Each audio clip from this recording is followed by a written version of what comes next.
mana hozir bitta ikkita trendga chiqqan trenerlar paydo bo'lgan. $100, $200 yo $50 ga proporsion yarashadi, chunki men uni ichidan bilaman. Ba'zi birlarga o'xshab internetda o'qib olib turib, to'rtta ximiyani tiqib olib turib, ish olib turib keyin gapirmayman. Men O'zbekistonda chempion bo'lganman, Yevropada ikkita kubok ko'tarib kelganman, 37 davlat ichida. Shu tajribalardan kelib chiqib, Azestet ilovasini 4 yil oldin 200 ming so'mga chiqarib, keyin 100 ming so'mdan sotgan odamman-da. Undan oldin Azestet ilovasigacha barcha ma'lumotlarni tekinga berganman-da. Lekin birontasi o'shanda gapirmaganda, misol uchun sizga rahmat, siz tekinga shuncha ma'lumot beryapsiz demagan. Lekin hozir oxirgi 1-2 oyda kuzatyapman, bitta ikkita aqlli motivator trenerlar chiqibdi. Bomba qilib soqqani qilib yotishibdi. Bitta ma'lumoti pul, programmasi pul, 400 ming, 500 ming pulda to'lashadi-da. O programma oddiy jalab. Google'dagi shablon. ChatGPT'ga men yozmoqchiman, "Voy pidaras, menga javob ber. Siz mana buni qilma" dedi jalab.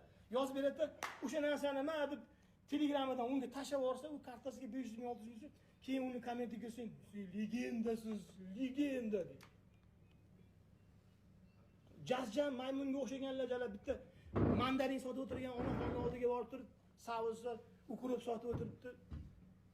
Onajon, ana pizdesdan. Biz deydi, nima qo'yadi? Juma kuni deydi. Anaqa. Bularni pizdes xodlar bor, unga qaytamiz. Esimga tushib qoldi. Ularni o'ng qo'l, chap qo'l PR menejerlari ham bor-da. Xalq oldida kaka qilib qo'yishadi-yu. Obro' tushib ketsa, bilasizlar, ular nima qilishadi? Ko'tarish uchun ana tog'oratxonaga so'rda pizdi, voy pitarras. Qara bularni sko'lishkelikni tog'oratxonaga video bilan, ana tualetni bumaga bilan mo'kil salfetka olib boradi-da, kamiga nima qo'yadi, to'kib, kibrni sindirish deb pollatda bilan tog'oratxona achib qoladi, jalab ko'tga o'xshab unaqasiga. Biladi, вы чё, блядь, настолько всё наигранно, настолько всё наигранно. Ya'ni bitta ikkitasi bor, qo'li ko'ta uziga taqoladiganlar bor. Do'stlar, yaxshilik qilaylik, o'ziga ham bo'sh o'ziga o'xshaydi. Basharadan, nahot odamni postupkasidan, sun'iy ko'z yoshlaridan biznes qilyapti bu, ehson emas, soqqani bosyapti bu deb nahot ajrata olmaysizlar? Shigol bolalar, ular yetim uyga borib turibdi, invalid ushlab turib, yig'lab, ko'z yosh ham ani ko'ziga anaqa quyib yuborsa kerak-da videodan. Bitta qiz shuni yosh ham ketdi, quyib. Aktyor biladi. Nahot shuni ko'rmaysizlar?